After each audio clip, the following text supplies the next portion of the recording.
Annyeong Doobies! Today we're in Seoul, a place I'm proud to call home, a city that makes my heart skip a beat. And for the next 72 hours, I am going to be your guide to Seoul so that you can see and experience my city like a true local. What you doing, baby girl? Don't get lost in these poopy brown eyes. Let's go. I've been thinking, I've been thinking, I've been thinking, I've been thinking, I've been thinking, I've been thinking about you. 아무리 고개를 흔들어도 난 네 생각만 하고 있을 뿐. 아무리 딴짓해봐도 난 너의 목소리만 들릴 뿐. 있으면 내 here with me. 가득 심장이면 please tell me. 주인 계시나요? 오빠! 오빠!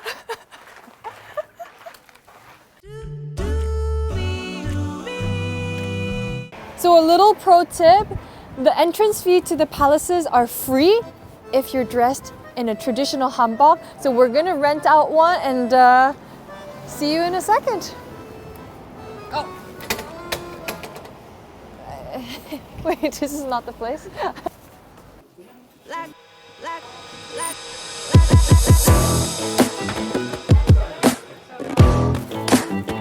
This is my Devil Wears Prada moment. You're in desperate need of Chanel. Okay, you're gonna see me transform in 3, 2.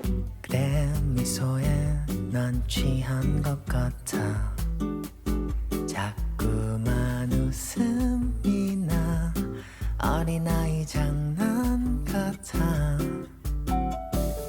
다정한 밤 공기가 적당한 bar 바랬던 나를 돼 다른 음악이 돼 달콤해 그대와 나로 한 잔에 그냥 콜라다보다 달달한 그 말 사랑해 이 세상 누구보다 더 마음에 이끌리면 So this is a separate line for the hanbok people, and you get free admission.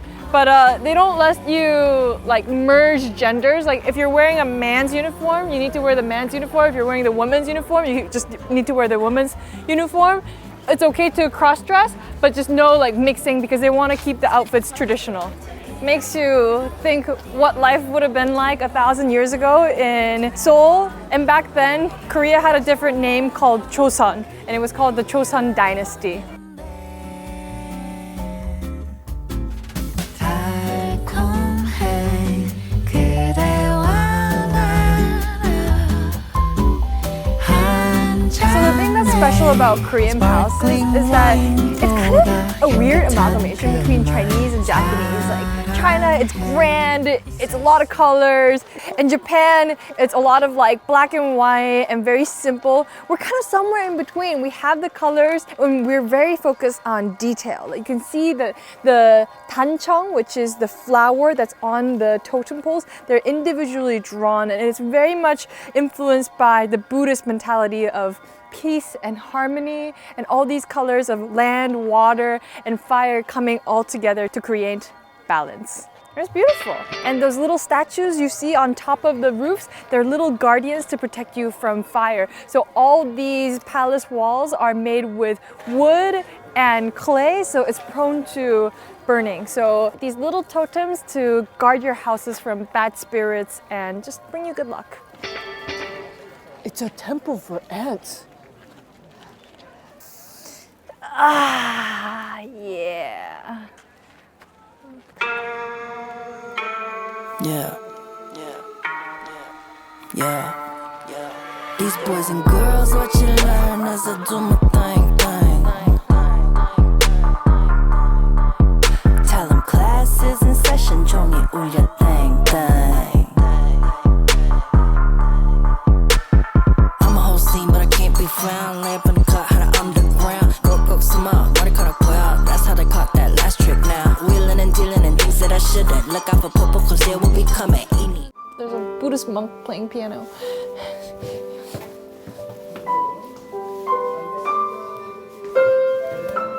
So this is a restaurant that specializes in Buddhist cuisine. And Buddhist cuisine means a lot of focus on seasonal, local produce and vegetables. So if you have friends that are visiting that have dietary restrictions or allergies or doesn't eat meat, this is a really great place to come that everyone can enjoy. Okay, let's go over some of the foods. So here we have our black sesame porridge, and this is a type of water kimchi. Hamte, it's a type of algae. The official name for it is called Eclovia cava. I just googled it, so not to sound like a smartass. Kelp with some gochujang that's sweet and sour. We have some wood ear mushrooms, cilantro, muchim, lotus root with orange marmalade, and you can see all the preserves on the side.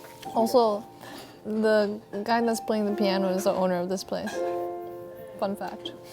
The thing is, with Korean cuisine, whether or not it's Buddhist or not, banchan is a very big part of how we eat. So another very important aspect of Buddhist cuisine, the term is called 바루 공양, means to eat everything on your plate because you don't want to be wasteful. We have some soybean soup, and this is like the ultimate Korean comfort food. And we have all these namurs. So namur is a vegetable side dish. We have some tofu, some acorn jelly, kimchi, lotus root, burdock, and inside here are forest vegetables. We are a mountainous region. We're covered by mountains, and that means that it's hard to farm actually. So due to that, foraging is a big part of Buddhist cuisine and eating seasonally and mindfully that's surrounding in your nature. But really a big metaphor as to how we should live, and very integral part of the Buddhist mentality is to keep the harmony, to not disturb the peace.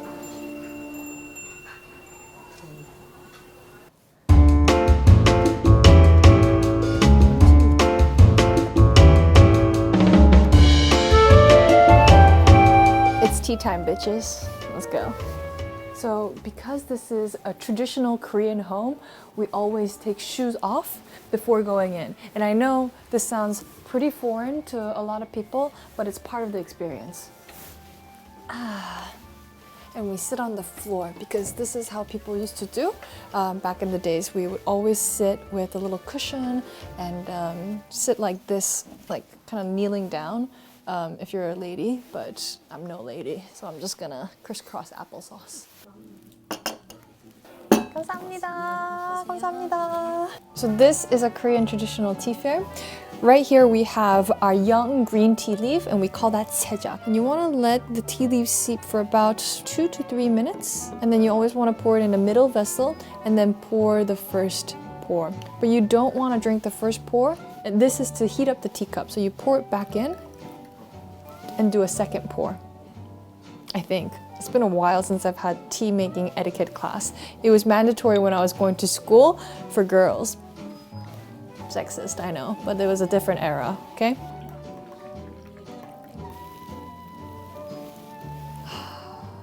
Wow.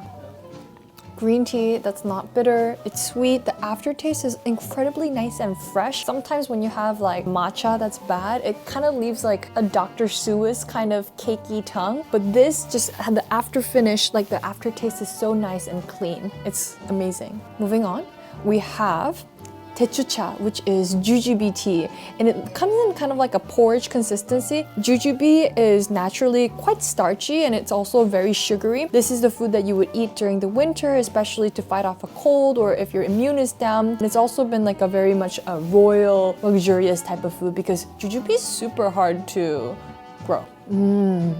To describe the taste, it's a little thick, it's a little viscous, not the best word to describe food, but just bear with me. And it kind of tastes like mole in a sense. It tastes like mole, but with a little bit of sweetness and a bit of chocolatey notes almost at the end. The thing with Korean desserts and many Asian desserts is that it has to be not too sweet. So pat means red bean paste. So this is the red bean paste on top, and underneath is shaved ice. So when you're making shaved ice, you get this big block of ice, put it into the machine, and it kind of grinds it and creates almost like a snowflake consistency, like your boyfriend's booty. It's so light and fluffy. You know, your mom tells you to not eat snow that's not white, but here you want to have some snow that's mixed in with a little bit of brown as well, and chunky. This is my first popping food of the year. Korea doesn't have chocolate, so we use beans in our dessert. I mean, if you think about it, chocolate is also a type of bean, so it kind of makes sense. And on top is, as Koreans, we love texture. So there's something chunky with the beans, there's something fluffy with the shaved ice, and something chewy with the rice cake. And this is like the summertime dessert that you need to try. And the vibe is super cozy.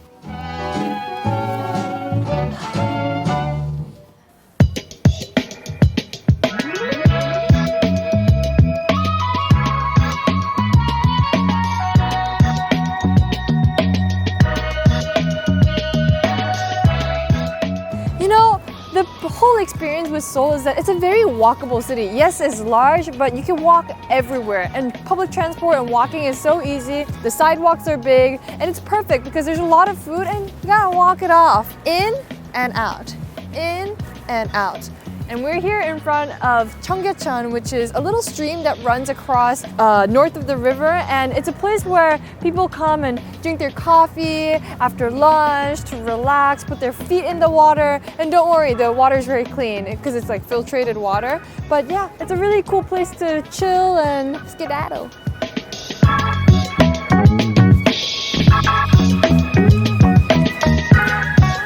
For free, doobies. I do it for free. I can't. It's so cold. Nothing like refreshing. If you look around us, it's covered by buildings, and Chungyecheon is really that safe haven that all the corporate workers come down to during lunchtime and just enjoy a nice walk, get your steps in. It's really a place of refuge in the big city. Okay, but right now it's too cold.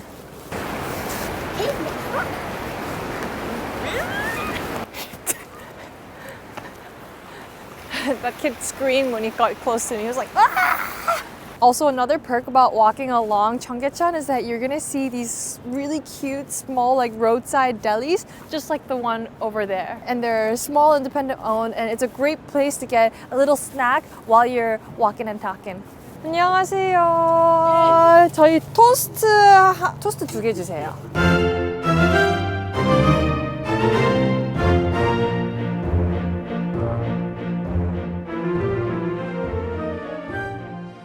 It's a little different from regular toast. It's not just toast that where you pop it in and it pops out with a little bit of butter. Korean toast is egg. So she's putting the egg patties, and inside the patties is cabbage. And you can't forget about the luncheon ham either. Oh, also the American cheese. 감사합니다. So this is a classic Korean toast. It's toast, buttered, and then pan fried with a little bit of a cabbage egg mixture patty, more cabbage on top, ketchup, and our secret ingredient, a little bit of sugar, because life can always be a little bit sweet. Let me take a bite. A little bit of that saltiness from the ham and the cheese, it makes it a perfect bite. Definitely one of my favorite Korean fast food. I love it so much. And it's something that you should also try. Yes, all the ingredients are something that you can get abroad, but this classic combo is something you can only get here. 이름 뭐예요? 솜 안녕. 솜이 손? Every Asian family has a white dog. That is a fact. 안녕하세요. Did you really come and eat in Seoul if you didn't come and eat at Gwangjang Market?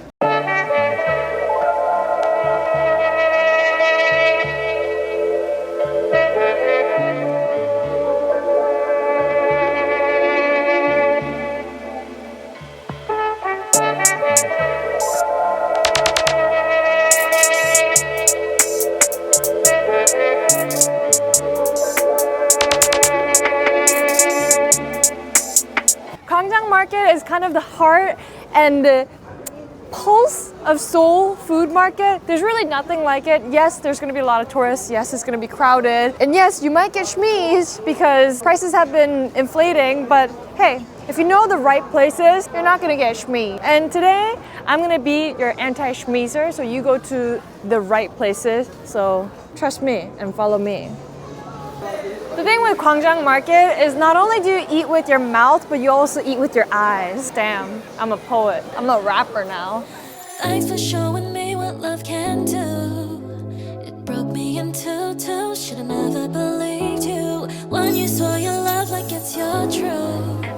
But left out of the blue, now we got nothing to lose. I hate that I still hear your voice all through the night. You're still calling my name. I hate that I do anything to feel it all again. So we got our hot dogs. One of the most important aspects of Korean hot dogs is the sauce. And the array that we have here is sweet chili, we have good old ketchup, honey mustard, mayo. We also have some spicy mayo from the Samyang brand, which is the buldak noodle mayo, as well as garlic soy mayo. I think I'm just gonna do the classic combo of ketchup and mustard for the potato hot dog. Not bad. And mustard. Nice. And for the other one, I think I'm gonna do garlic soy mayo for the whole fried mozzarella. Because cheese and mayo, honestly, I'm ready to die early. I'm ready. Let's start with the whole mozzarella cheese hot dog. You can already see the cheese kind of like oozing out from the side and it's just bursting. That was intense. Bursting. Okay, this is gonna be hot. Are we ready for this? Are we ready for the cheese pull? Are we ready? It's beautiful. Oh my god, the garlic sauce is actually so garlicky. I freaking love it. Let me just get rid of this first. You know that meme of the puffer face, like vomiting out the carrot that it was force-fed? I feel like it's that, but instead of a pufferfish, it's a Korean hot dog, and instead of a carrot, it's cheese, so it's better. And the sauce choice with the soy garlic mayo, bomb. It reminds me of Domino's garlic knots. And for Americans that know what that tastes like, I know you guys are salivating. Cheese is stretchier than a yoga instructor from Greenwich, Connecticut. Wow, delicious. Now it's time for the potato hot dog. So these little embedded chunks, these are potatoes. I feel like this is the quintessential Korean hot dog. It's where like it was born, I wanna say. What is characteristic of American hot dog is just, you know, the hot dog with the penne, but then Koreans were like, you know what? Why not make it even more carby? Because carb fuels life and happiness. So this is the potato hot dog, and drizzled on top is ketchup and sweet honey mustard. Super crunchy.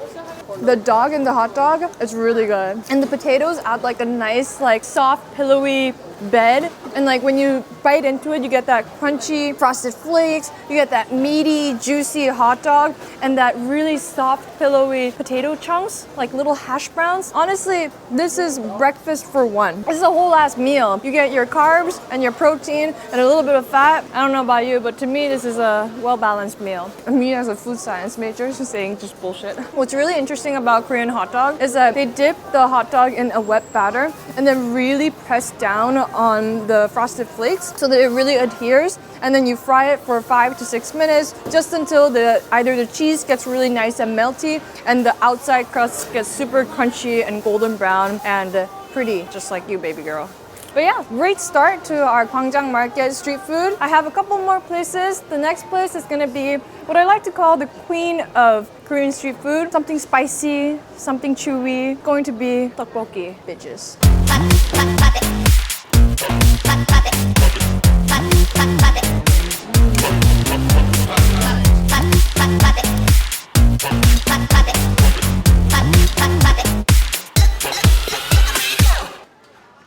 The tteokbokki here is that it's a radish tteokbokki. I know it sounds rad-ish. And the radish, it gives a nice sweetness and earthiness to the base of the tteokbokki. So they don't add any water, and all the moisture that's coming out from the radish, that's all the sauce and the juice. So it's really sweet, and that natural sweetness really shines through. I'm literally salivating as I'm talking right now, but let's get in line and get some. It's like too difficult for me right now. 저희 떡볶이에 튀김 세트 하나랑 식혜 하나 주세요. Do you see the sauce? This is what they meant when they said get lost in the sauce. Literally, I could get lost in this. Like I could spend years just looking at this bubbling, red, hot lava of tteokbokki sauce. Get drippy. Who was that? Gucci Mane? Somebody cool. Much cooler than I. That's grammatically correct. And the rice cake that he's using is called karetok, which is the thicker varietal, and cutting it into little schlongs. 감사합니다. And on top of it is an avalanche of briefly marinated radish just piled on top. And on the side, we have some fried squid that's been fried in wet batter. And you see these little specks? These are just like parsley, just to make it look a little bit more appetizing. And it smells amazing. They're just frying mounds of long schlong. I don't know why I have something with schlong and schmees today. I don't know, okay? We're just gonna roll with it, okay? Give me two little sticks. Sticks also. Are you kidding me? Yeah, SCH as chopsticks. And look at that. Oh my god, the sauce is so good. And everyone's just laughing at me. She's finding me so entertaining over there. She's just laughing at me, just like licking the rim. This is maybe what they call a rim job, huh? No laughs? No laughs? Huh? Okay, I'm gonna try the squid first. Squid tastes like butter. Super soft, super tender, not tough at all. Even with that sauce, just drizzled everywhere on top, it still holds up that crunchiness. I'm gonna get some of the radish. It's almost like noodles at this point. Crunchy, but in a different way that comes from vegetables. And when you bite into it, all that like sweet radish juice just explodes in your mouth, kind of mellowing out the spice. And you don't get that like synthetic sweetness that you would get from many tteokbokki street stalls if you don't know where you're going. I'm gonna try the rice cake now. Beautiful. Almost looks like a mini radish also, but it's not. Super chewy, soft, and pillowy. It tastes like mozzarella. Like, I've been dreaming about tteokbokki, and this is one of my favorite places to come. This style of tteokbokki is also similar to a tteokbokki place that I go to in Busan, which has a lot of radish. It's the natural sweetness and the sauciness that really sets this tteokbokki apart from all the other stalls. And if you think about it, this place, they're not selling like 20 different things. They're only selling really one main thing and specializing in it. And you want to be going to places that specialize in something and do it well. So yeah, for tteokbokki, you need to come check this place out. Oh, and the fry too, my god. Now I'm ready to get more fried food because apparently Korean street food just means me ingesting a lot of fried food. So let's get some donuts.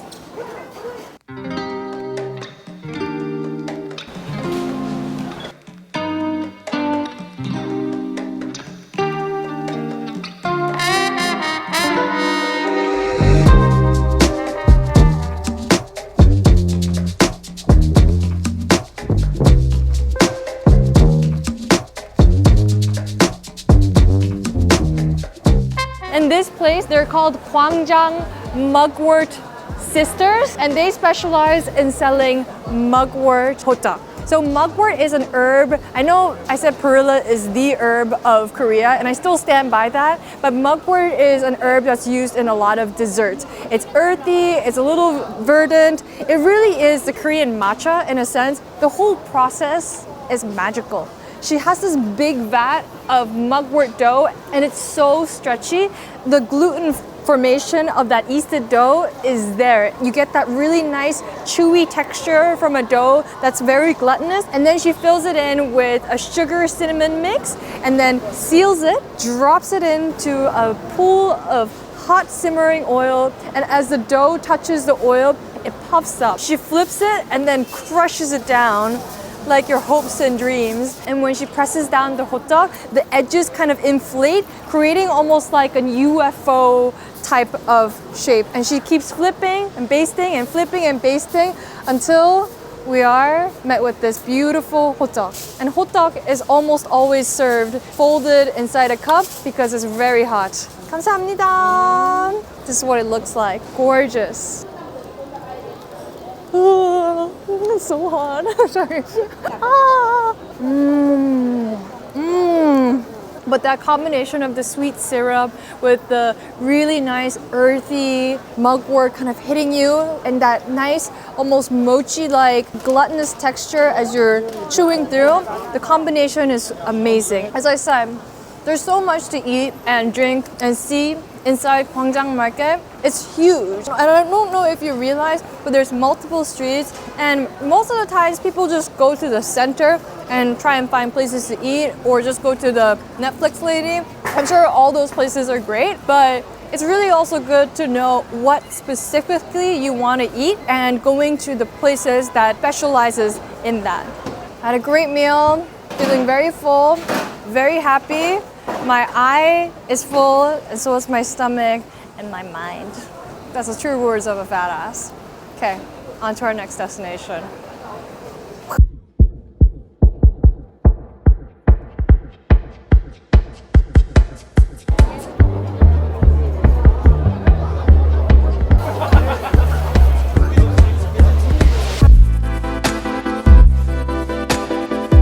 Super hectic, but I feel like this is part of a very Korean experience. When in Korea, you gotta have some meat to meet people. That's a Jin Yang reference from Silicon Valley. If you know, you know. But this is a whole Galbi alley, Galbi meaning ribs, and it smells of barbecue. I can barely open my eyes from the smoke just permeating the air. Also from a little bit of Siggy action, but let's go in. All the good places are hidden in the alleyways, but don't worry, I got you.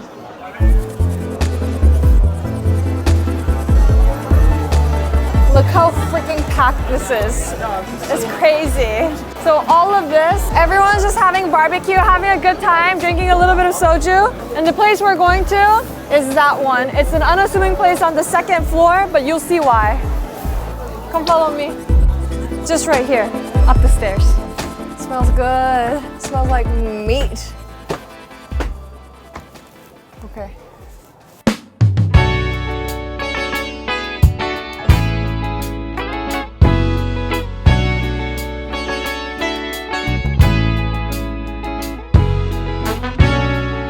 Proper Korean barbecue etiquette 101. You need to have proper attire because this is holy and you want to have the perfect etiquette and the attire for it, and you want to be looking like this. You want to have an apron. Almost all Korean restaurants will have aprons ready because you don't want that oil splatter or a little bit of kimchi. No, not on your tidy whities. You want that to be pristine. It'll still be smelling like grilled meat, but that's just the price you have to pay. Okay, shall we go over some of the meats? Because I'm very, very ready. We're starting off with the quintessential cut for Korean barbecue, pork belly. This is our most prized cut, and for me, I don't know, there's always that everlasting contention of is it gonna be pork or is it gonna be beef? But pork, it's indulgent, it's cheap. Beef, that's not an everyday thing. Beef is what you eat when it's a special occasion, especially when it's on the corporate company card. That's when it's the most delicious. You don't want to be eating beef on your own dime. Beef is best enjoyed on somebody else's dime. Do you hear the sizzle? I want you to really take that in. This is peak journalism, by the way.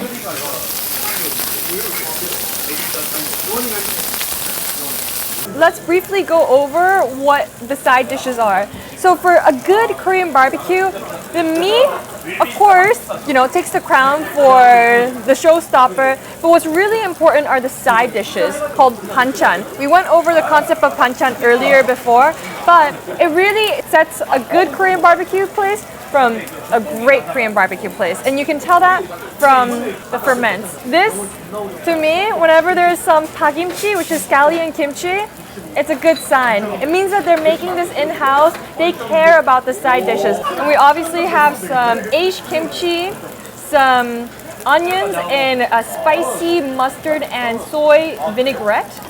We have some doenjang jjigae, which is soybean paste soup. We also have the steamed egg. This is deflated a little bit, but we call this a bomb steamed egg because it's bombdiggity.com, but also because it looks like a bomb. One of the first things that you need to learn as an intern when you're starting in the corporate world is learning how to grill meat. When you're the youngest in a company, you're going to be in charge of grilling the meat, and if you fuck up, boy, say goodbye to your promotion, because grilling meat is an ultimate way of showing respect for your elders and a sign of service, because we care about acts of service in this country. Words of affirmation? Nah, my mom has not said I love you in 20 years. And you see how this grill is shaped kind of like a concave? The fat pools on the sides, right? With that fat, we're gonna add the kimchi. And all that kimchi is going to soak up the lard and become really nice and golden and caramelized and unctuous. It's gonna get a little crispy, it's gonna get a little burnt, but that's where all the flavor is. I think our meat is ready, but real Korean barbecue is never ready without some.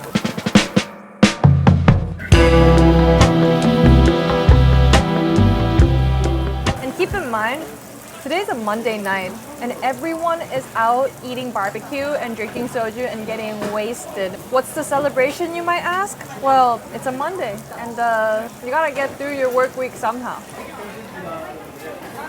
Oh, so good. I know it looks intense. Trust me, it smells intense too. I'm gonna make a little sam. I have some lettuce and a little perilla leaf. This is the herb of Korea. You can think of it as the basil of Korea. Okay, what I like to do is to put a little slice of well-roasted pork belly, a dollop of samjang, a slice of raw garlic, and if you're hardcore like me, and this is the way, you use your teeth in order to portion control. A little bit of spicy green chili to add a little bit of green spice. And this makes all the shit you went through today wash away. Food and drinking is the #1 way that we Koreans get rid of our stress. We don't have drugs. You go to prison if you smoke marijuana. How else are we supposed to decompress? Good food, alcohol, people, getting wasted on a Monday, that's our way of just letting out stress. Some people have therapy. We have soju. So on to the creme de la creme, which is going to be the pork skin. So it's perforated, and see how it's kind of puffing? We're gonna flip it. It takes a while though.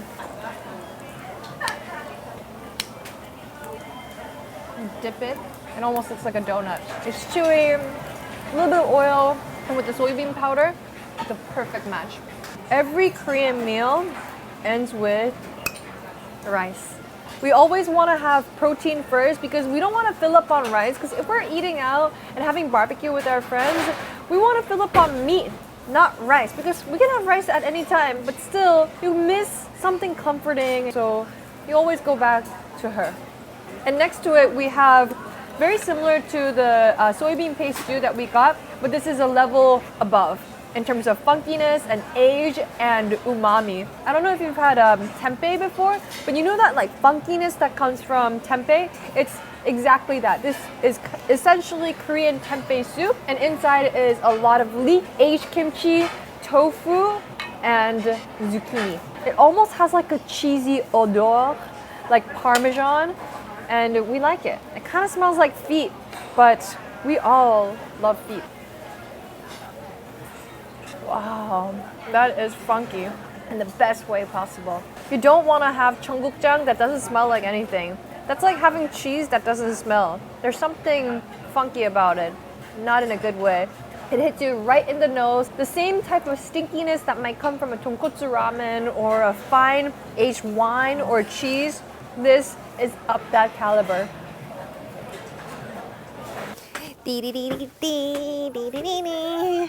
like a little piggy rolling down the stairs. That was too much. Honestly, what a fantastic meal. You just have to start with Korean barbecue. First night in Seoul, there's no other way. It's a rite of passage. You need to put the apron on, you need to get a little bit of soju, you need to feel a little tipsy and smell like smoke and meat. It's the only way to go.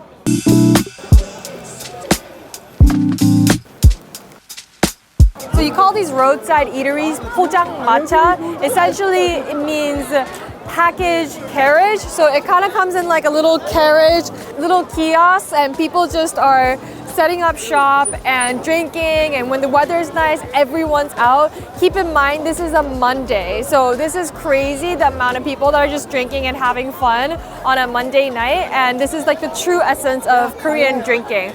I've gone out and drank one of these places before, especially in my How to Drink Like a Korean episode.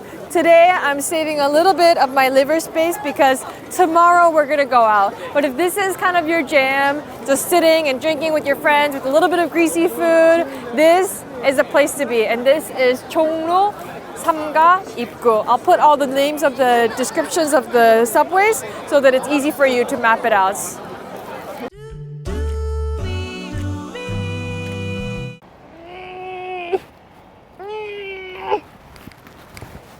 how my dog greets me in the morning. Good morning, Doobies. We are in my home territory. Am I doxing myself? Maybe, but you know what? I'll do it just for you. And maybe my lease is ending soon, so who cares?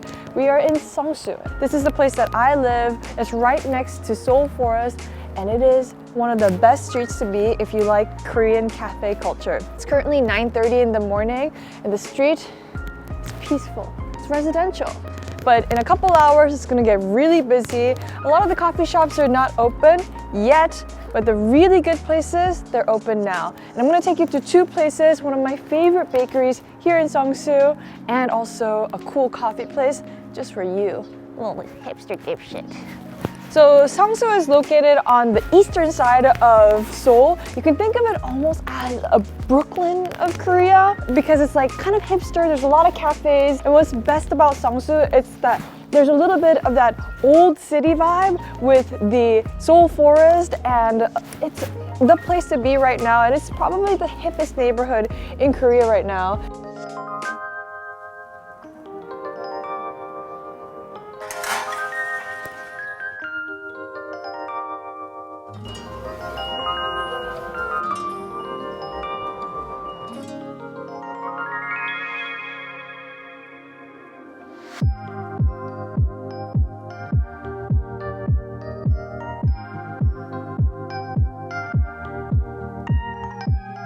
We are here in front of Sungsu Baking Studio. This is my favorite place in the neighborhood. They make fresh bread, really good sourdough.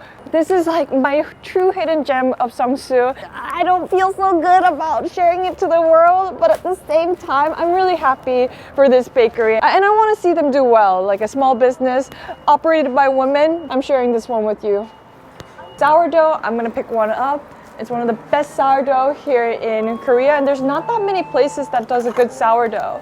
The cheese olive ciabatta, if you come in the morning, it's gonna be warm, it's pillowy, it's made with potatoes, so it has that like really nice soft pillowiness. And then we're also going to try, you know what, an ang butter. And you'll be surprised to see what that yellow thing inside is going to be. And I think that's pretty much it as to what we're gonna get. Oh, actually, and their pretzels are to die for. And their paninis are also really good. You can tell that I'm a big fan. 네, 감사합니다.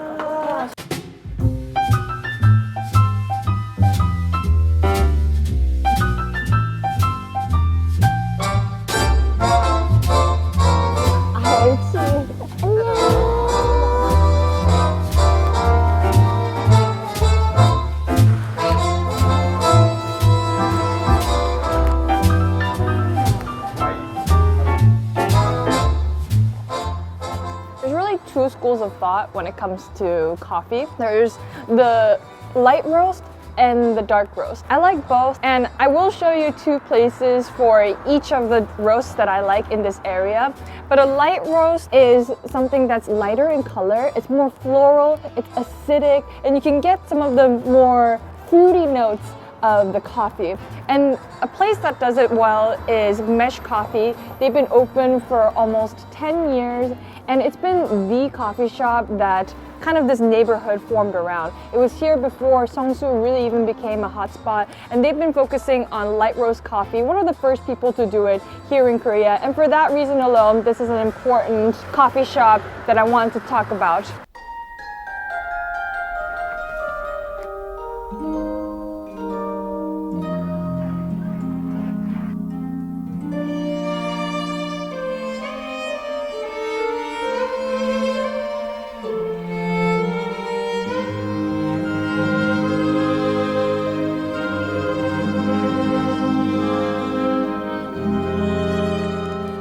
Seoul Forest is the biggest park inside Seoul, and it's just one of those places where you can see so much greenery, and it's connected to the Han River, which most people don't know about. And you can see all these old people just working out, using the public machines and playing pickleball, kids playing football or soccer, whatever. But yeah, and so many people with dogs. It's a really great place to be. Seoul can get hectic, and I know that, but it's a place where you can come and just relax a little bit.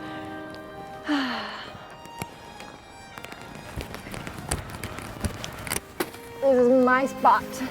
I've been coming here for for the last 3 years. I've cried here even. Isn't it so peaceful? It almost doesn't feel like Seoul. We have a pond right behind us, and there's cherry blossoms in the back. It's really the most beautiful time of the year to be. Quoting the famous words of Cardi B, let's get that bread, get that bread, get that bread. I'm gonna start with my favorite, olive cheese ciabatta. This is my favorite thing to get here. Oh, look how it just rips apart that dough. You incorporate potato in it, so it really just obtains moisture and fluffiness. And the little bites and the morsels of cheese and the salty olive is sublime. But this is a purely Korean invention called ang butter. So ang is kind of the Korean word for red bean paste, and butter meaning butter. It's just Koreanized. So you see this thick slab of white inside? That's butter, baby. Koreans, we're very serious about butter. We like taking things to the extreme, and we eat butter like cheese. And if you think about it, butter is the best form of cheese. Why? Because it's the fattiest, it's the worst for you. Well, actually, it's a good source of animal protein, but you know, in moderate amounts. But for ang butter, you don't want to be moderate, you want to be extreme. Will you marry me? You can know how good a bread is just from the sound of it. If you're wondering what this tastes like, the cold butter and the sweet red bean paste, the combination is phenomenal. You get that salty butteriness as well as the sweet, soft, creamy red bean paste with the crispy baguette. So good. You need to try it when you're in Korea.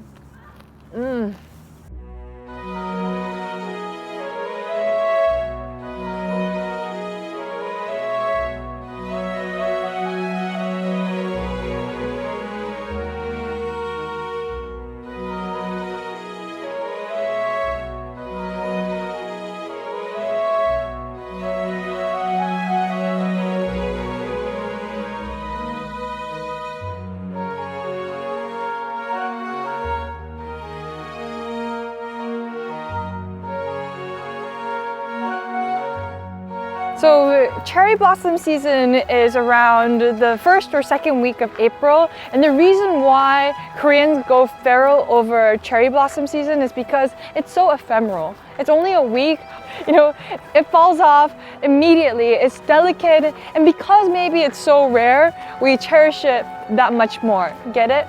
Cherish blossom. Oh! Na na na na na na na na na. For lunch, we're gonna grab some Korean Chinese food. It's something that you can only get really in Korea, and it's the first like Korean fast food. And this place is a local establishment. It's called Beijing Restaurant, located in Shinsa. I reserved a room for us, just for you and I, and 3 more people. 안녕하세요. Hello! You look so 90s. Okay, so I'm thinking we go with the classics. We do a jjajangmyeon, we do a jampong, we do a 군만두, we do a 볶음밥, 탕수육.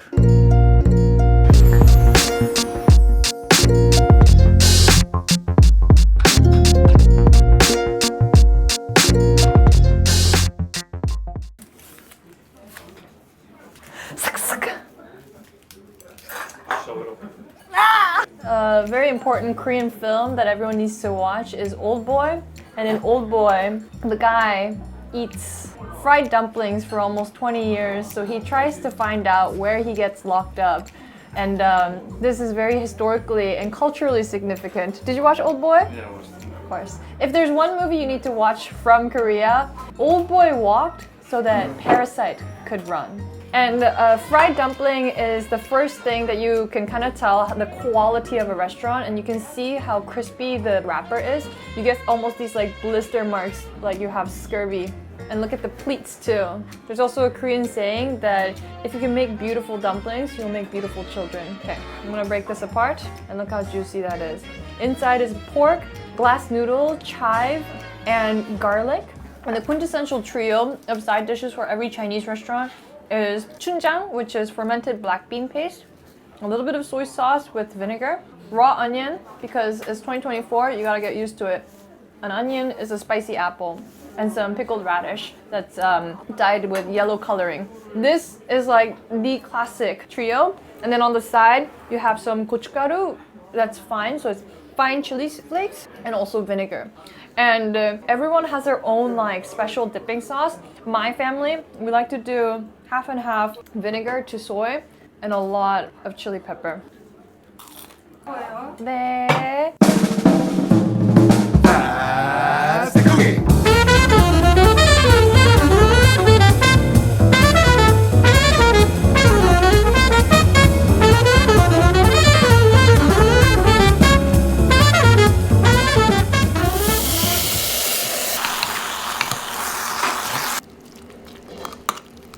So when the hot stew meets the crispy rice, because the rice has a lot of oil still intact, when the oil hits the sauce, it emulsifies and creates this beautiful crispy scorched rice with the sauce. And the sauce is made up of seafood, and the base is chicken stock to really give it that really nice umami boost. And you get that nice sound effect, and it's also fun. Like when you order this for the table, you get the sound effect and also like the visual, it's equivalent to a hibachi grill. So inside Hanbok Nudeongjitan, you're gonna find baby octopus, squid, napa cabbage, shrimp, sea cucumber. It's a very, very important component to good Hanbok Nudeongjitan because it gives it that like depth of flavor, which is why it's kind of like fancy Chinese food. And it's really the amalgamation of land and sea, and you get all those flavors combined in one, and the combination of the two just becomes way too OP. Trust me, it's really, really good. The crispy rice, it like soaks up all the juices, so it becomes really nice and soft. It almost has like a congee consistency with a little bit of indulgentness because, it's fried, so you get that extra added fat in, and it's just so, so good. It almost tastes healthy, but I don't know if it is. Probably not. Gansho so it's chili shrimp. And next to it, we have some Korean style 탕수육.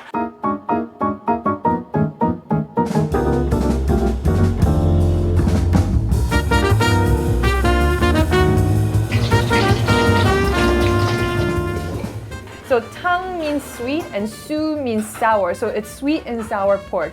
This is the food that we order as like a Chinese takeout and like as a fast food. And there's two schools. There's the kind that likes to dip the 탕수육 or like it already pre-sauced. But this place, they choose it for you. It's already gonna be pre-sauced. And there's a reason for that because they're confident that their batter is crispy enough that it's gonna hold up to the sauce. And here we have our fried rice, very popular. Always served with a side of house-made jjajang sauce, and jjajang is black bean noodle sauce. And we're gonna get, the two very basic items to get at Chinese restaurants, which is jjajangmyeon and jampong in a second, but this is what the sauce is. If you're feeling like rice and not really feeling like eating noodles, this is what I would usually get. So jjajangmyeon is the noodles and jjajangbap is the rice. Doobydobap is the same bap.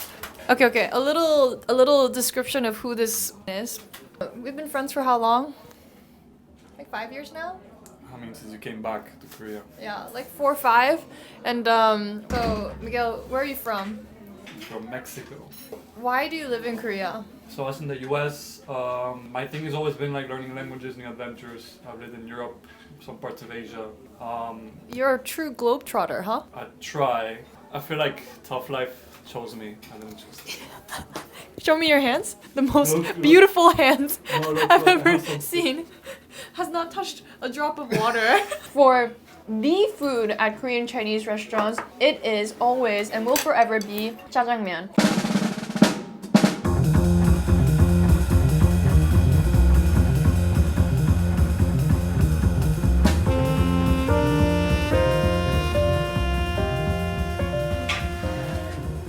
And the arch nemesis to jjajangmyeon is jampong, which is a mixed seafood stew. It's always the everlasting question of should I get jjajangmyeon or jampong today? Jjajangmyeon or jampong? Quite easy if you want to eat something spicy or not spicy. Wow, so there it is. If you're feeling a little spicy, a little Miguelish, then you go for the jjampong. And if you want something more sweet and comforting and umami driven, you go for the jjajangmyeon. My favorite is always jjajangmyeon. My dad's is always jjampong. So it really depends on the person, apples or oranges. And the noodles here are perfect consistency. You don't want it to be too thick because it's not udon, but you don't want it to be too thin because it's not lo mein. It should be the perfect consistency where it's thin enough to be mixed and not clump, but thick enough where you get that really nice, satisfying mouthfeel. And the sound, quoting TikTokers, is this is what good jjajangmyeon sounds like.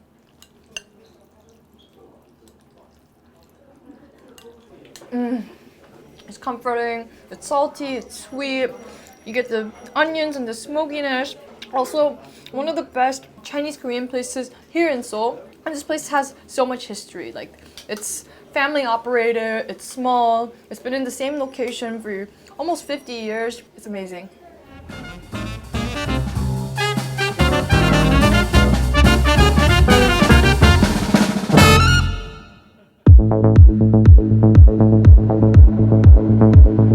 After a 10-minute ride, we're here in Gangnam where there are skyscrapers and a lot of people. Open Gangnam style, that Gangnam is here. So Gangnam essentially just means south of the river. This is the new part of Seoul. It's also kind of the connotation of new rich. So it's flamboyant, it's flashy. It really has all the characteristics of a big metropole. I mean, Gangnam is kind of the place that people come to party. Also, like, it's usually the first place that most people come and like go to clubs and stuff. It's not my vibe, but if you're into that, like, this is the place to be. This is also where, like, you know, young people go to booking, which is like you get set up at these like restaurants that like pair you up, like men and women. It's a bit of like a mix of corporate and freakish, especially at night. But we're here during the day. And what Gangnam is perfect for is shopping. You can find so many cosmetic stores. There's really everything. And if you're really into skincare, just walking along the street, you're gonna find every skincare store. So ANNYEONG is basically the Sephora of Korea. You can find everything related to Korean skincare. And this place spans over 3 floors. The first floor is makeup, beauty tools. Second floor is skincare. And then the third is for hair. So it's all about self-care. And the thing in Korea is that we love skincare. That's why we have something called 21-step Korean skincare routine. And ANNYEONG is the place to shop if you want to just buy a little bit of souvenirs and try out a bunch of different things. So we've made it to the west of Seoul. We're here at Hongik University, right by a college that's very famous for arts and performance. It's the hub of culture, and it means that it's a college town. It's vibrant, there's good food, there's cheap eats, and there's always something happening and music flowing in the streets. We're gonna start off our first meal with something that you can only get here in Korea, which is raw marinated crabs. Sounds a little freaky? Maybe it is, but it's really, really gonna be good, and trust me, you're not gonna regret it. When you come to Korean restaurants, you're gonna see a lot of these pop up.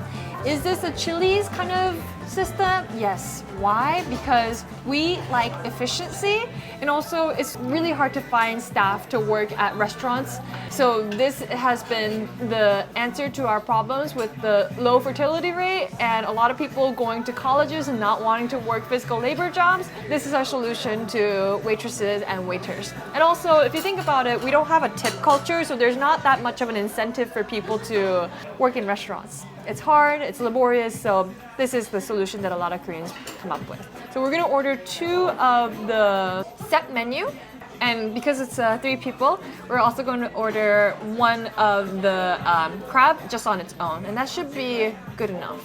Voila, and the bell rings in the kitchen. 감사합니다.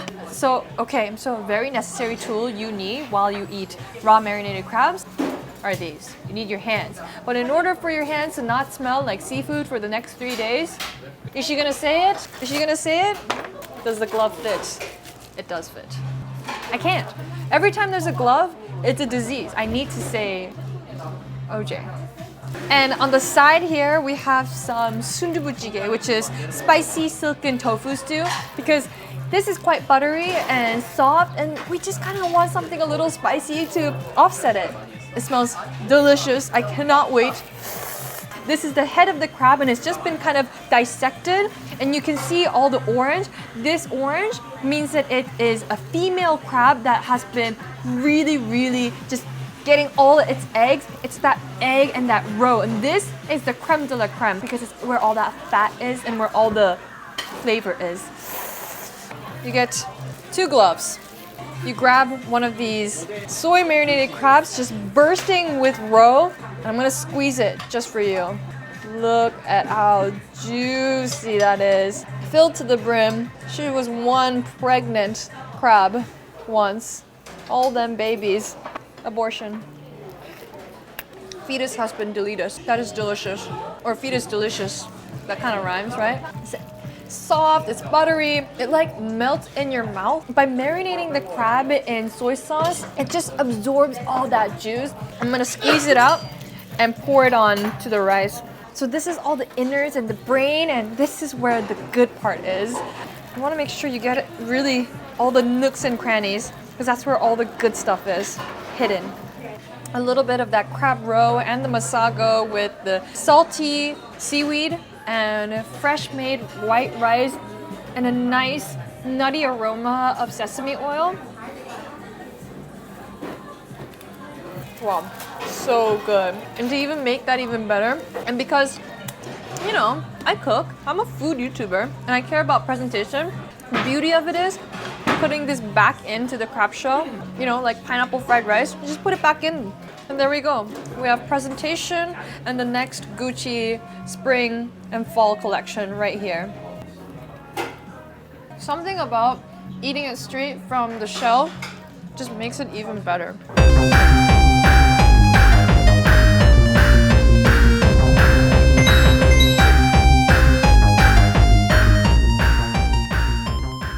It definitely gets super hectic at night here in Hongdae. It's really the party district because there's so many young people just like eating and drinking and having fun. The club district is a little bit further, and if you're into the nightlife, there's really great hip hop and like EDM, like whatever niche you're in, Hongdae is going to have that. It's kind of freakish, but in the best way possible. Also, now that we have a full belly, what better way to get rid of some calories than by some karaoke.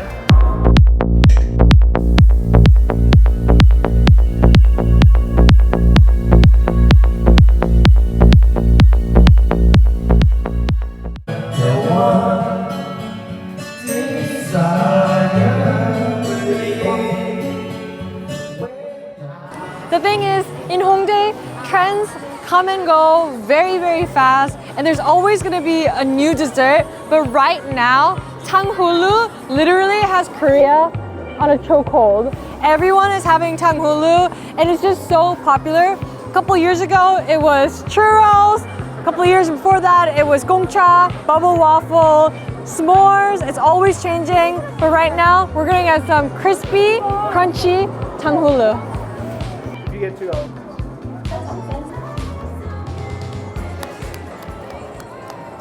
See how it almost shatters? It's like glass. Essentially, it's just really crunchy fruit candy. It's really good. It makes the taste of the fruit like at least like 300% better. It's fruit. How bad could it be?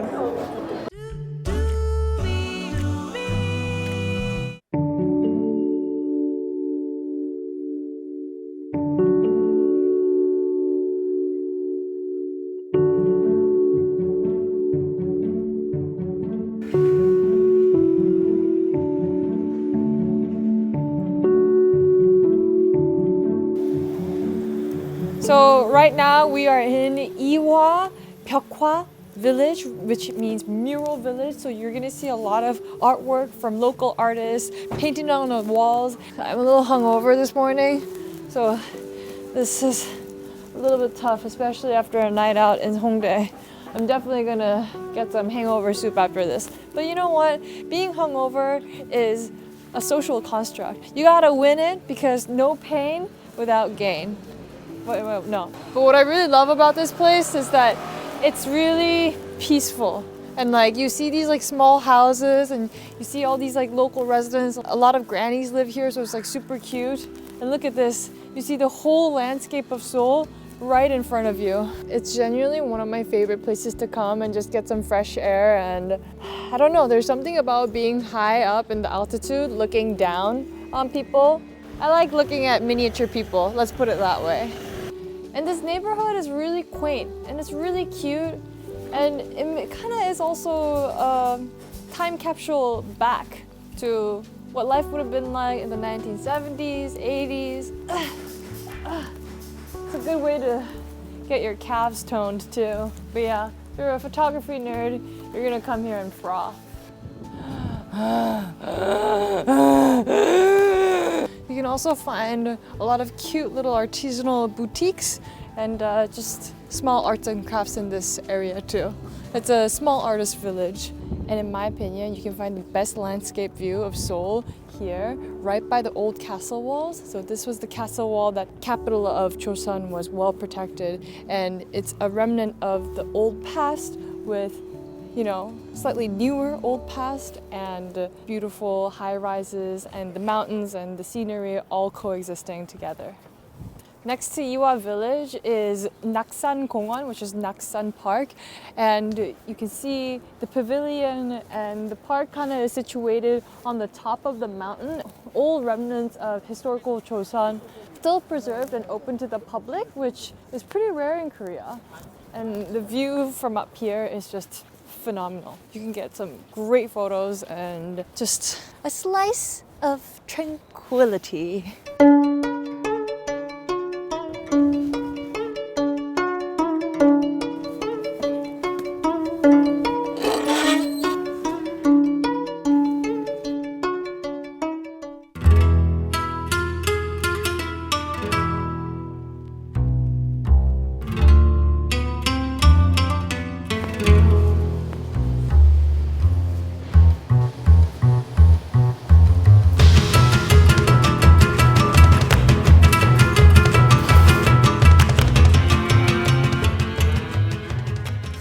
Thursday, 11 a.m. and around here there's a lot of office workers. So we're in the Dongdaemun district, which is kind of the fashion district, and also where a lot of like OG wholesalers come to.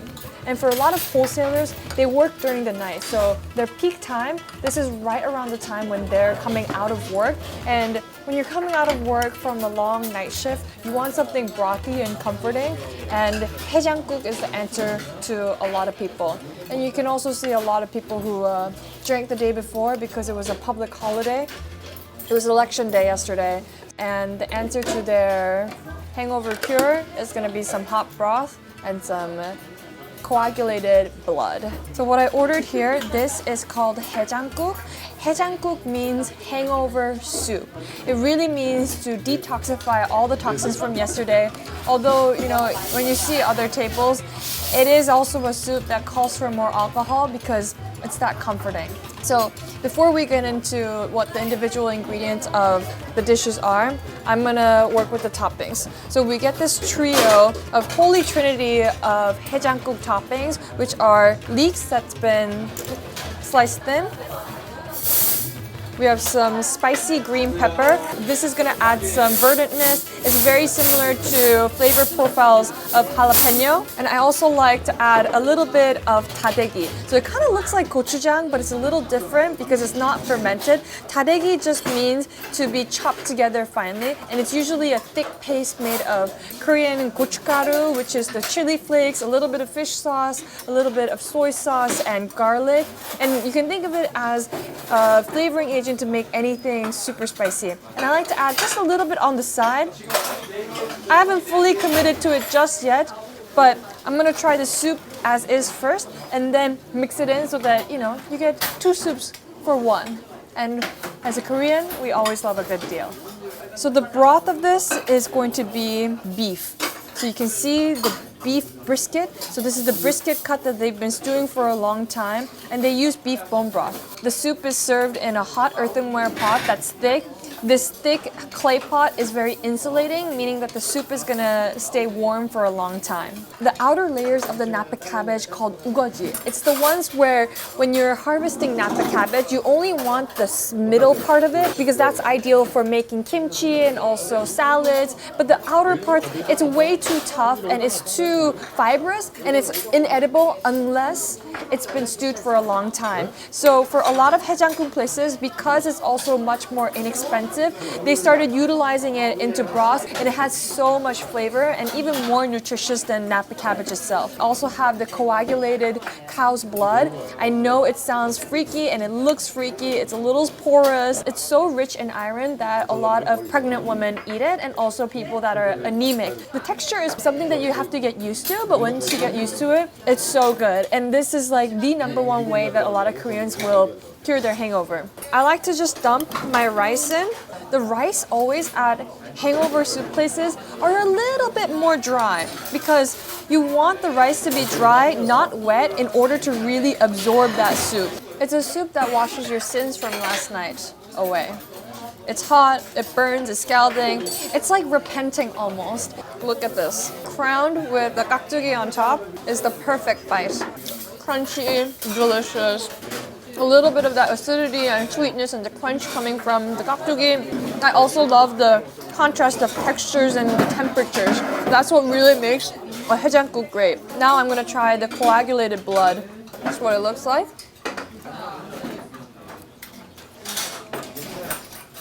The texture is quite crumbly, and I know it doesn't look the most appetizing, but you know what I'm gonna say. I'm just gonna say don't yuck my yum. And this is a great dish that shows how resourceful Korea is. Nothing goes to waste, even the blood. Now I'm gonna mix it in with the tadegi, and the soup is gonna turn red.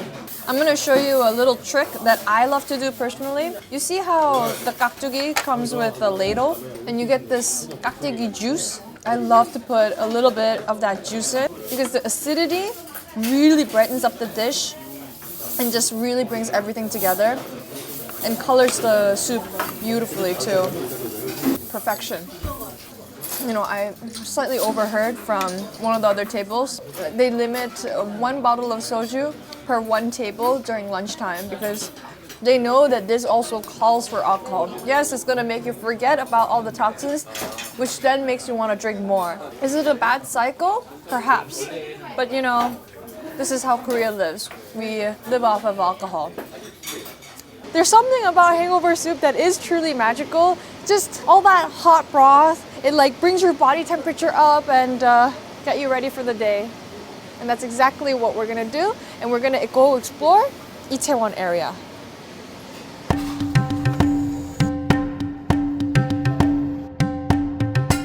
It's actually perfect that we came today because today is Eid, which is the end of Ramadan. So everyone is dressed up, looking fancy with lots of perfume, probably very, very ready to eat right now. Look at that. So nice. And it's actually really nice that Itaewon is the only place where you can find a lot of cultures melded together and coexisting. I think the key word for Itaewon is acceptance. Everyone understands the differences and happily coexist, and it's a little bubble of its own.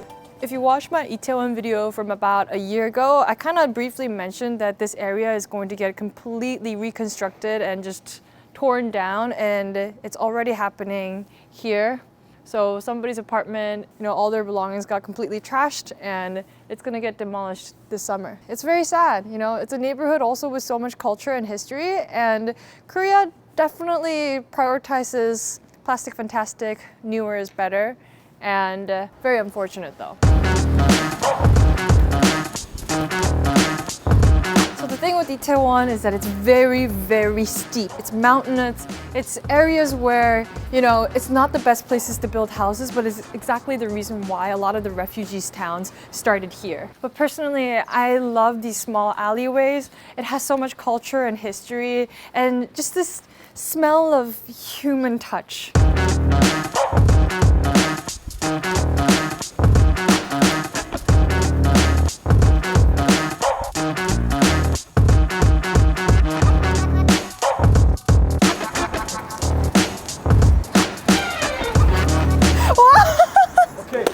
yourself. Who are you? What do you do? And what are you doing in Korea? Who I am, I don't know yet. I'm searching for this, you know. My name is Younes. I'm from Morocco, and I really love Korea. The vibe here, I love people. People are so cool. I'm coming from taekwondo, so, you know, like I do taekwondo. That's the missing link. If there's one word to describe Itaewon, it's that it's a hodgepodge of people, cultures, and history. You know, this initially started out as like a refugee town during the Korean War when people fled up near Namsan because it's higher altitude, so you could see the enemies coming in, and now it's turned into this super multicultural place where there's a lot of expats, foreigners, tourists, but also local people, and you are for sure going to be finding a lot of interesting personalities. It just attracts a little bit of, I don't know, I mean it in the best way possible, but freaks, and I love it. And wherever there's a lot of culture means that there's a lot of good food, and we're gonna be grabbing exactly that for lunch. Something that represents Korean food in the modern world, and something that represents Itaewon.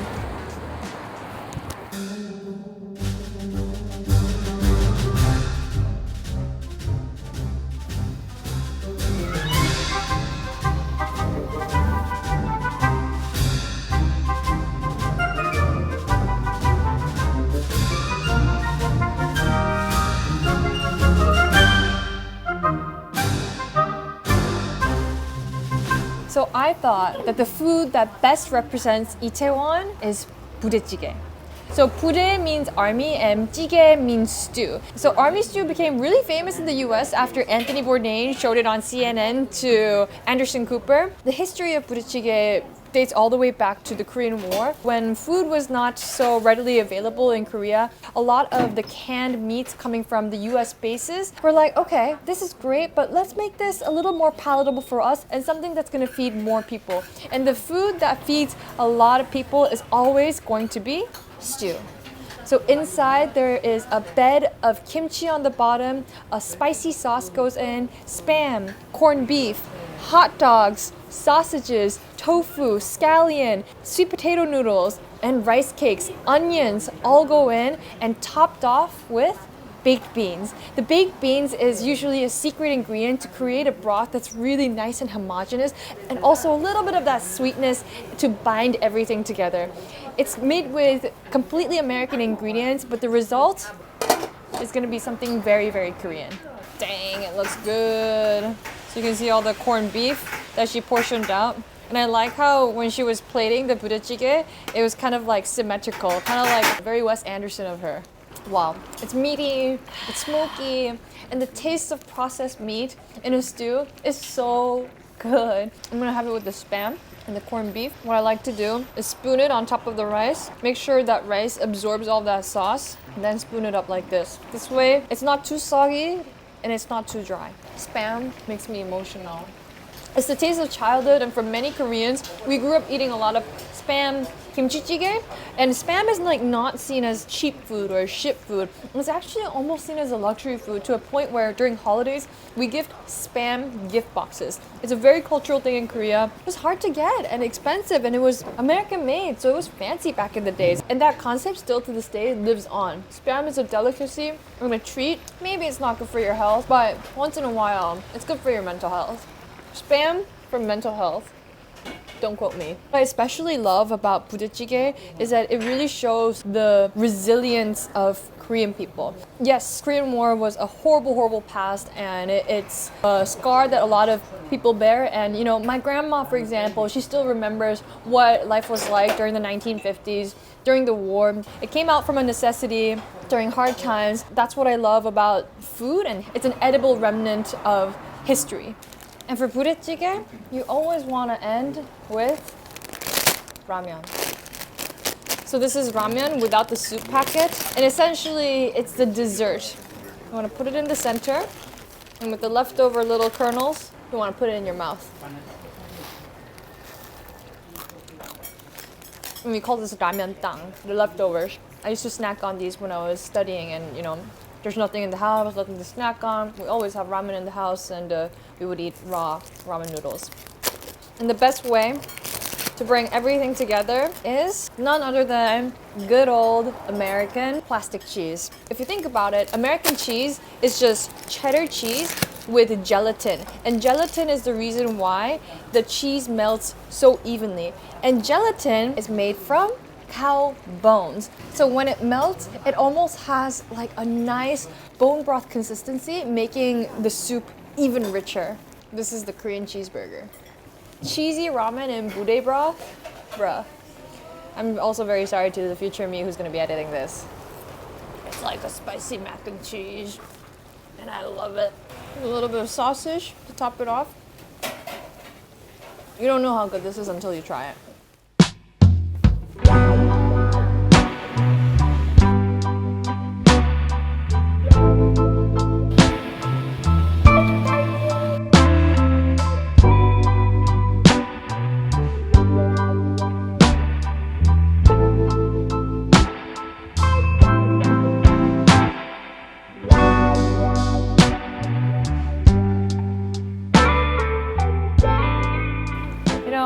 It's not a proper Korea trip if you don't have proper Korean fried chicken.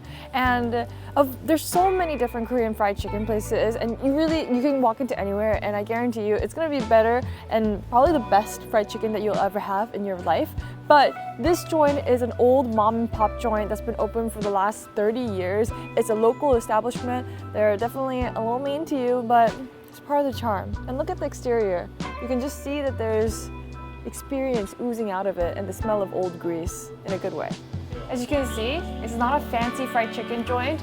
There's old style like trot, which is like Korean old people music playing in the corner. The more signatures you have on the wall, the better the restaurant in Korean standards. And this place is an establishment over the years.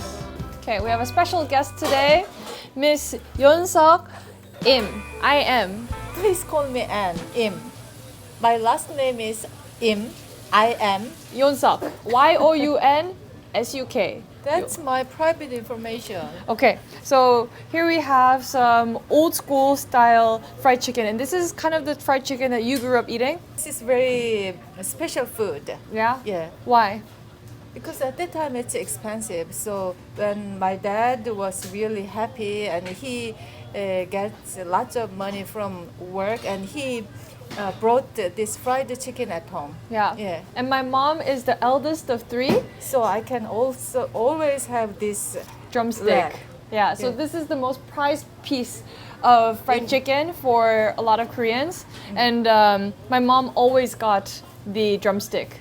And my aunt, who's the second child, never got the drumstick because my uncle, who's the third, was the male in the family. So it was my mom and my uncle. Yeah, that's it. Because chicken has just 2 legs. Unfortunately, it's not a 4-legged animal. What's special about Korean fried chicken versus any other fried chicken is that it is fried twice. If you look closely at the owner frying the chicken, there's 2 cauldrons of oil, one slightly lower in temperature and another higher in temperature. That's because one, the first frying process is to cook the meat, and then the second is fried at a higher temperature to really make that batter crispy. And you can also see that they use a wet batter here, and it's golden brown. A lot of it usually comes from turmeric and a little bit of egg and rice flour, and cornstarch. So it's that golden ratio that makes the perfect crunchy fried chicken. Shall we? You can have That's it. one leg. I'll have the other. Okay, cheers. 자, 위하여. Wow, so crispy and so juicy. And the thing with Korean fried chicken is that you want a batter so thin that it's barely coated to the chicken. That's the difference between Korean fried chicken versus American fried chicken. American fried chicken is a lot of batter, it's heavy, it's very crunchy, but Korean fried chicken, it's light and crispy at the same time. And the secret to that is usually rice flour. Rice flour doesn't contain gluten, so it doesn't get doughy. And that's the secret to making sure that your batter is light and crispy and just shatteringly crunchy. And you always need to have draft beer by the side when you have Korean fried chicken. Yeah. And a very important side dish for fried chicken is mu. So this is pickled radish, and it's just pickled in vinegar, sugar, and a fast pickle, and super crunchy. Something acidic to offset some greasiness, because Korean food is all about balance, even when we're having fried chicken. That batter is to die for. Like, look how beautiful this is. It really looks like a wave of tsunami, but just in oil ripples and dough. Gorgeous. And next to the side, this very spicy looking noodle dish is called 골뱅이 소면. So a lot of OG Korean fried chicken places always have 골뱅이 소면 on the side. So 골뱅이 is actually river snails. 그치? river에서 자라지? I 논? don't know.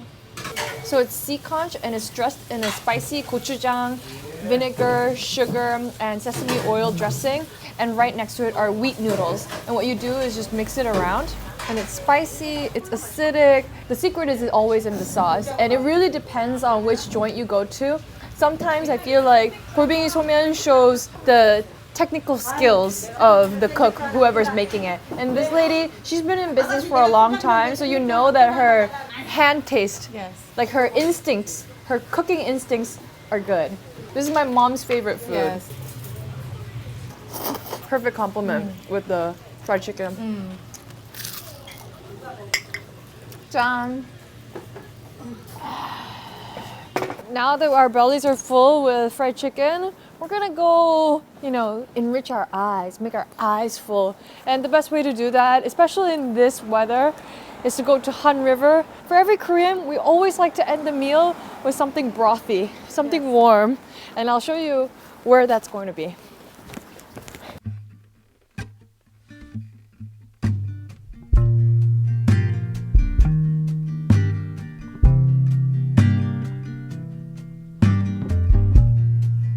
What is this? Tell. This is Hanbok. 지가 않아.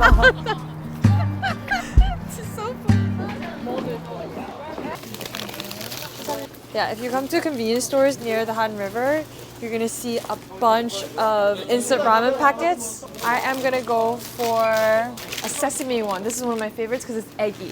We're just grabbing some beer and some snacks and a couple instant packets. And it's a little special how they do it around the Hangang location, and I'll show you how. They have specialized machines here in Korea for ramen. You just crack it open, put it into these paper-like looking packets, and you want to add everything in.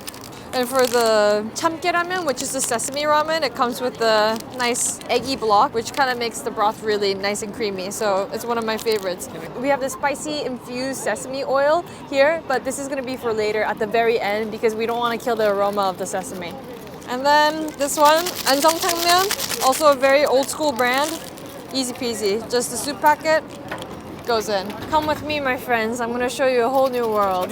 These machines, you just put them in, and then you press the button. So you scan the barcode, registers what type of ramen it is, and every ramen has the designated amount of water. So it kind of knows all the recipes. So this is an automatic ramen cooker, and it's really only available near the water. And there's something about cooking ramen from the packets, not the cup noodles, that makes it even better. And this is an induction stovetop. Somehow these containers, they're able to conduct heat and it cooks like this. I'm just gonna loosen up the noodles. Just make sure everything's really getting nice and cooked. It's different. The ones in the packets versus the cup noodles. Like the cup noodles ones are thinner, but these are thicker and better. Like many things in life. And mind you, this is like a Wednesday night and it is packed. There's something about just having ramen by the water that makes it even more delicious. Especially on a day that's like not super warm just yet. Whoever invented these needs a Nobel Prize. Okay, let's go back to our picnic table. These are smelling so good. Oh, bye-bye. 계란도 넣었어? Okay, I'm just gonna add the sesame oil to the sesame ramen. Look at the vapor just rising from the noodles. Makes every Korean's heart beat.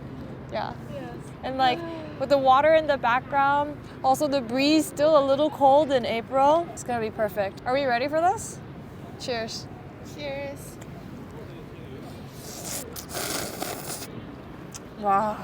The noodles are cooked to perfection. You know, it's just man will never be able to defeat robot. That's just the fact. It's been proven even just by a ramen machine. It just knows exactly how long to cook it, how to cook it, the exact milliliter. We need to succumb to AI. The thing with ramen, that's really the best time to have it when it's the worst for you. After dinner, when it's too late and you know all the studies tell you you shouldn't be eating this late at night, that's the best time to eat it. Scientifically, not proven, but emotionally good for you. It's therapy. Ramen is therapy. That's true. Ramen is BetterHelp. This video is not sponsored by BetterHelp. No offense. A little beer. Here you go. This is a Korean wheat beer. They are, it's actually a company that specializes in making flour. Yeah. Yeah, and then they recently came out with a beer, and their beer is good. And I like their logo. It's a little cute polar bear. Yeah. Okay, cheers. Looks like Julie. Yeah, it looks like Julie, our dog. Cheers. Wow. So fruity. I can feel the lemon or fruit. Yeah, smell. it's so fruity. It's like light. It's a great pale ale, perfect to go with any type of snacks. And we have some corn chips, some kokkalkon, which is Korean bugles, as well as some hongnambor, which are like small chocolate-filled shoe balls. It sounds weird, but trust me, it's really good. And these are actually even better when they're frozen, but it's gonna be good. My favorite. Yeah? Here. What you do? Okay. No. It's like this. That's the boring way, but yeah. That's what you do. Yeah, some are too You small. have to do this to me.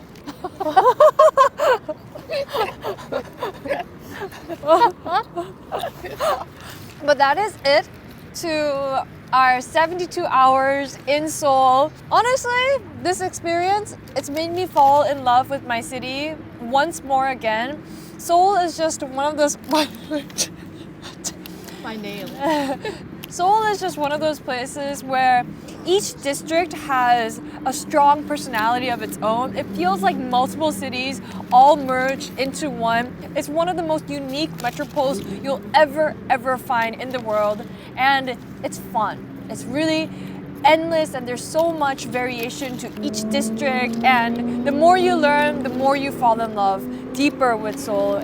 That's pretty much it. I hope you enjoyed this. Come to Seoul. Yeah, come to Seoul. It's great, it's fun, and I hope my love for the city really transferred to you all. No, this is my name. Thank you so much for watching. Oh. And as always, I love you, Doobies. Bye bye.